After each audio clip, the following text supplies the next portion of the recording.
Hello, are you here to debate? Yes. All right. What's your name, age, or pronouns? Charlie, 27, he, him.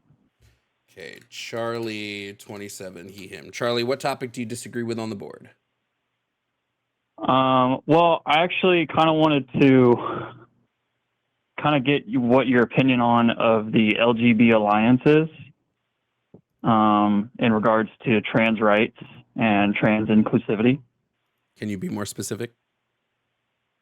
Yeah. So from what I know about the LGB Alliance, and there's probably a lot of other like similar groups, maybe lesbians or gays or bisexual groups out there that kind of feel like the difference between like the identity, like trans identity and gender, like the difference between the biological like gender assigned at birth and the I guess the identity of trans women or trans men do not align with what they think LGBTQIA rights should be, and it's like conflating, because to them, like lesbian, gay, and bi, they're like, we're all similar because of like same-sex attraction, and then they want to say that because of the conflation and it's like confusing, I guess, then it will kind of get in the way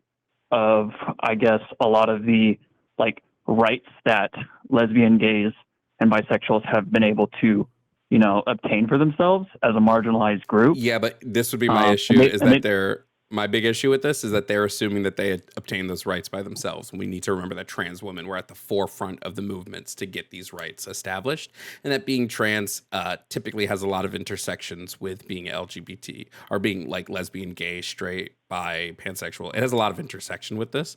So I think people that are doing that whole like LGB without the T, they're just like closeted bigots who don't want to admit that they don't like trans people. Okay, I can understand that. Yeah.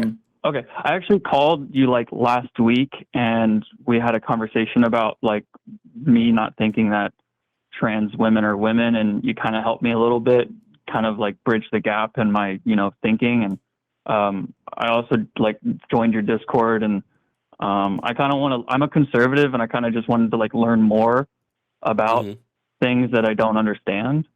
And so I kind of looked into like what kind of like anti-trans like activism is going on in the queer community like today, like what right now. And I found the LGB Alliance, and I was like, whoa, I wonder what Jovan thinks about this. Yeah, I think it's just like shielded transphobia. They just found a way to be transphobic and like hide behind their identities to try to protect themselves. But it's nonsense. Again, there would quite literally be no rights for gay people had trans women not stepped up. Like literally, it wouldn't exist. Is there something that you can cite, or something that I mean, obviously like Stonewall. A simple like Google search, but like if there's anything that like just could help me like kind of go down this rabbit hole. Yeah, look up Stonewall and look up Marsha P. Johnson. Yeah, look up Stonewall and look up Marsha P. Johnson. And that's going to give you Marsha P. Johnson. Yeah. Okay.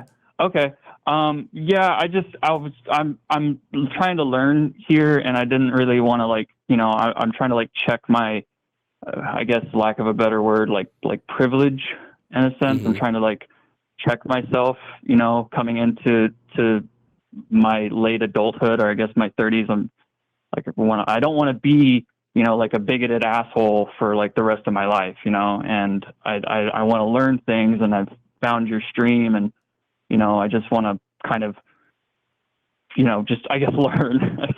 Yeah, we support education in these streets. So if you're here for education, then we'll gladly provide it. Okay, well, yeah, no, and I've seen like you guys are all for education, and I think that's amazing and good. And I want to, as a conservative, like I don't want to be like ostracized from the group, but I can understand that like I have some work to do on my part. So just being inquisitive, asking questions, trying to like get to the, I guess the bottom line, and and actually kind of like mesh my belief system and how reality really works and how like the real world works and how people actually feel like into a cohesive like dance and kind of stand on that. Yeah. And can I just ask you a question? No, I'm sorry. Yeah. What, you say you're conservative, but like what conservative beliefs do you hold? So I believe in the like a big one for me is like monogamy, like the nuclear family, and like traditional like gender roles, I guess you could say. I'm agnostic, so I'm no longer a Christian. I used to be a Southern Baptist, and I guess educated myself and I became agnostic. But I do kind of hold a lot of like traditional Judeo-Christian values like to heart, and I kind of live by them. You know, like love thy neighbor, treat everybody with respect. I would just ask, why do you hold to the nuclear family so much? Because typically what I know as somebody who's like a raging leftist is the nuclear family's creation was born from the need to breed poverty. And I just wonder why you hold to the nuclear family so much. I've never heard that before. The need to breed poverty. Yep. Okay. Well, the way that I like grew up, like my mom was the breadwinner, I guess, in the family, and my dad was like unemployed. Or my stepdad was like unemployed. But even then, like she performed the role of provider. So like to me, it doesn't necessarily matter like who in the family is like the provider or who in the family is like, you know, like the stay-at-home parent, whether that be like man or woman. It's just like, you know, you have the provider, you have the nurturer, and then you have like one or two kids, and you live in a nice little suburban house. So the issue, and to me, that kind of sounds nice. The issue with this that I'd love to break down for you is typically what we see is children tend to do better in this role because there's someone at the home, right? Like somebody's home. So because somebody's home, that's why the kids tend to do better, right? What we actually know it to be is that communal raising of children tends to be, I mean, this is how humans existed through all time, right? When you look at most tribal societies, the elders took care of the kids while the men and the women went out and did the work, right? We've sort of replaced the elders with like a school system, but that school system doesn't make up for the times when children aren't at school in lower income areas. So there's two factors that are, it's not about the nuclear family. It's about poverty and it's about childcare. So you could have a home that is a single mother, but if the single mother is earning earning a decent living, and the child has proper before and after school care for the times that the mother is not home, that child's going to show very similar outcomes to a nuclear family that's mom and dad, right? So it's not so much the reason the nuclear family is seen as beneficial is because in traditional gender roles, you always had somebody watching the child and you always had someone earning a living. If that can be that watching the child part doesn't have to be a parent. That watching the child could be a grandparent. It could be uncles. It could be neighbors. It could be the school, again, with proper before and after school care. So like, that's all why the nuclear family to me is just sort of a made up thing, right? Because again, we've seen these similar outcomes when we remove the nuclear family aspect of it. Right. Okay. I've never seen it from that point, but I do agree because I would very much like for like the idealized version of it to be like, it could be like the grandparents. It could be like even the great grandparents if they're still alive. It could be the aunts. It could be the uncles. It could be like, it doesn't even have to be familial. It can be like the greater community at large. Like maybe it's your next door neighbors that you trust and you have, you know, you trust them with taking responsibility for your kid for maybe a short period of time, maybe an extended period of time. I can see that. I've never heard the argument of like it bred poverty. I'm curious, like, what that means. Yeah, let me pull this up real quick. But what it means is it breeds poverty is what we see in a nuclear family is we tend to see one parent with one paycheck and then another parent who stays home and raises the kids. When what we know is like 2 incomes is better than 1, right? So even amongst nuclear families, a household that has 2 incomes tends to do better if they're earning more. But when it comes to how do I want to phrase this? Typically, capitalism needs workers. And so the best way to get those workers is to say, hey, you come work for us, wife stay home and and raise the kids. Then the kids get up and it's the same thing. You come work for us, find someone to stay home and raise the kids, right? As opposed to communally raise your kids. Because if I have a community behind me, I don't need to work as much, right? When we were communally living, we don't need to work as much, right? We don't when the community is all helping each other, I don't need to spend hours at a factory working. And what happened was the capitalists sort of saw this and were like, oh shit, well, we need people here working. We need them. We need them working. We can't have so there's been a break from communal living and communal family rearing, which I believe has done a negative. I believe it's completely gone negative in that case. If that makes sense. How do you? I follow. How do you think that's reversible or solved? I think we can do that in a lot of different ways. So again, funding proper before and after school care. Like before and after school care is like essential. And we see that children that have it have better outcomes. So doing this, paying families a livable wage, right? So single family households don't need to spend all day working. They can spend more time with their kids if they need to. I mean, we should be lowering the work week anyway, like the hours a week someone is typically meant to work in order to survive. That needs to be lowered. Oh, 4 days a week would be great. Isn't there a European country that does that? It's like 4 days a week, and then they have like 3-day weekends. Yeah, almost everywhere that's done that. We've seen better outcomes. Yeah. So yeah, I mean, these are the ways that we can move from this. I would just say that like I think we need to move more to a communal sense when it comes to child rearing. Like the community should be looking out for everybody. It shouldn't just be each person looking out for themselves. I agree. It should. It definitely should. I hate to say innate, but I feel like you what you do aligns with your self-interests, and if that does not align with your neighbor's self-interest, or like, I don't know if I'm making sense, but if they're not capable of doing it and part of the community has to take that, like the fall, like kind of like if you're trying to use the community to help rear the child and the community is kind of not helping you, you just move to a different community?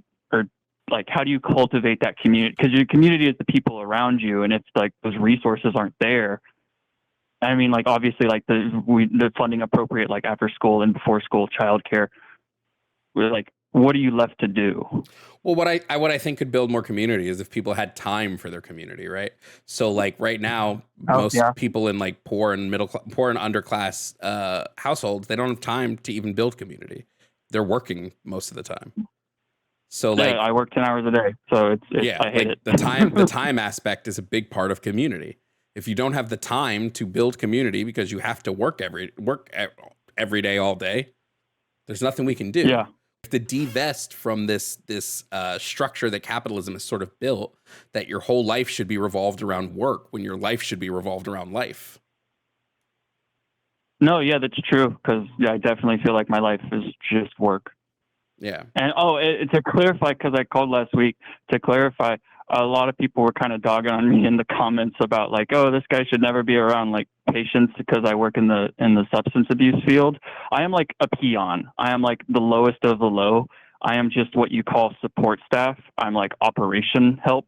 So all I do is I drive clients around and I make sure they go to groups on time, and I might talk to them like, you know, as a friend or as like a peer. I don't give any mental health advice or anything like that. All right. I was like, oh yeah, I understand. I didn't make that very clear when I was talking earlier, and a lot of people were dogging on me. I'm like, I have no say. I'm not a licensed professional. I want to. I'm trying to get my KDAC. I need 1,000 hours, and I'm working on getting certification, but that takes some schooling and a lot of time. And I'm working on trying to make that a reality. But like you said, it's really hard for me to find time to do stuff like that. Yeah, I think as long as you're able to, you know, as long as you're able to empathize with the people that you work with, and as long as like we did the last time we talked, you said you were going to start listening more to them and their experiences, then I think that's all that anybody can do. Yeah, no. But do you notice somebody in the chat said this, and I want to agree with this. Do you notice how you came back to ask more questions and get more follow up on these things that you might not know about? That's how you start. That's another way that you start building community. Yeah, no, that's true. Someone said that last time too. They're like, I feel like this guy just needs a community, and I feel like I do. I mean, I'm a conservative, but I'd love to reach any community that I can, you know, reach and have access to and learn from. Yeah, I think it'd be great. I consider myself, you know, MAGA, but not even really. Like, and to say that it's like, you know, I even question myself there, and I hate to even indulge the idea of it being a cult, but I have to think about that too. Like, that's part of one of the debate topics, but I don't even know how to open that can of worms. I'll tell you this. When it comes to MAGA, when it comes to conservative ideology, typically these things are bred from a level of indoctrination, because as soon as you start to poke holes in the ideology, they fall apart, like what happened last time you called in. Once like you start poking holes in these ideologies, they sort of deflate pretty quickly. So right. I would implore you to continue. If you want to talk to me about these things, I would implore you to start looking, because if there's one thing that I could tell you beyond a shadow of a doubt, Donald Trump is a fascist. He's doing a fascism. I can prove he's doing a fascism pretty easily. And I would implore you to start breaking down that indoctrination that the right tends to use, and moving yourself. You don't have to go left, but moving yourself from that thinking. Oh, I definitely think like I'm moving more center, you know, as I start to think about these things and start to like understand like how I was raised, kind of the level of indoctrination. You know, like I went through Christian camps, I went through Bible study, I went to Christian schools, I had a traditionalist like values, and you know, they helped me at the time in my adolescence, because it was, you know, how I survived in the household. You know, and I went through a phase of anarchy. You know, I was like big into like one world government or just pure anarchy, like fuck the man, or pardon my language, I'm sorry. I went through that phase, and then I came out the other side, and I was like, no, I should stick with this conservative stuff because it's what my parents do. Mm-hmm. Yeah, I've been doing what I do a long time. Okay. I have been doing this a long time. And I've heard every argument in the book from conservatives. I've heard all of this. I'm going to tell you, conservative ideology is kind of what's led to the bad stuff in the world, right? Like, we had a whole war in our country, which was conservatives against progressives. And we know what side the conservatives were on.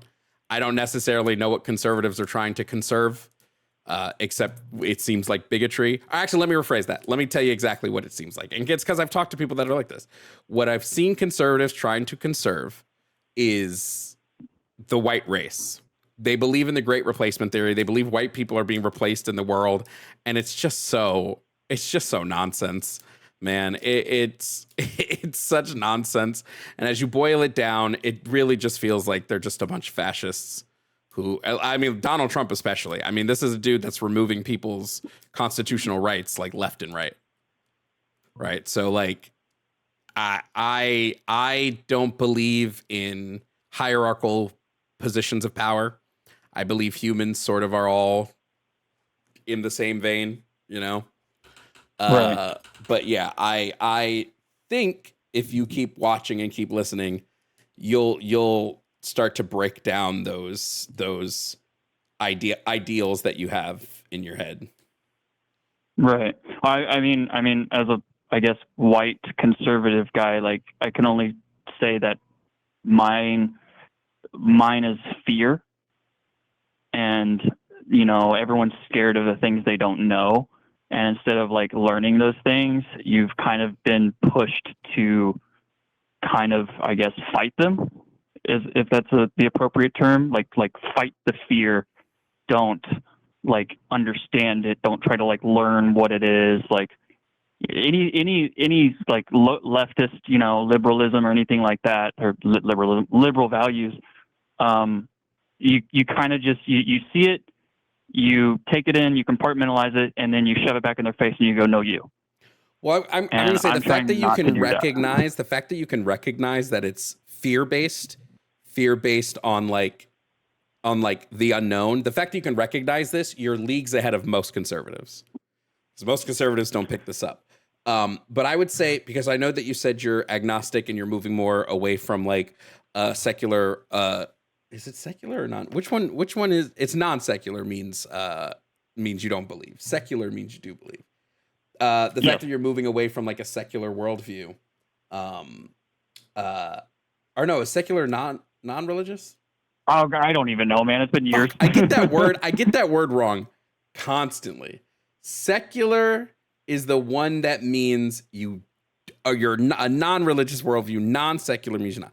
When you start to move past a non-secular worldview, conservatism kind of loses its appeal. Oh yeah, most definitely. Yeah. But it starts to fall. It starts to fall. Like the cracks start to show. You start to see things that you normally wouldn't have seen. You start to ask questions. You start to kind of just, I guess, be a critic. You know, like you start to be very critical of everything that's going on around you and everything that you've been taught in schools and everything like that. Like with you, I agree that like LGBTQIA stuff needs to be taught in schools. I think that's fundamental. Like that's something that we should be teaching them, and obviously teach them, you know, the consent and the difference between stuff like the last call. Like I agreed with pretty much everything that you were saying, and I'm like, I'm a conservative and I'm agreeing with you on this stuff. It's because I think it's just basic human decency, and it's like that's what we should do. Yeah. It just feels right. I would argue, you know, as I do, just learn more, open yourself more up to education, and these things will come. Basically, I will definitely do that, Jovan. I really appreciate you being an advocate and having this platform and space. Yeah, dope. I will let you continue to debate butthurt conservatives. All right. Well, you have a good rest of your day, friend. You too, man. Bye. Bye-bye. Everybody give it up for Charlie again. We will always accept somebody who's learning and unpacking in this space. Always. Always. What's up, everybody? Thanks for watching this video, and I want to give a special shout out to my YouTube members. Their names are on the side. Membership starts at $2.99 a month, and you get early access to videos, exclusive members-only videos, and access to the Red Mirror Media Discord server. Thank you again to my members, and thanks for watching.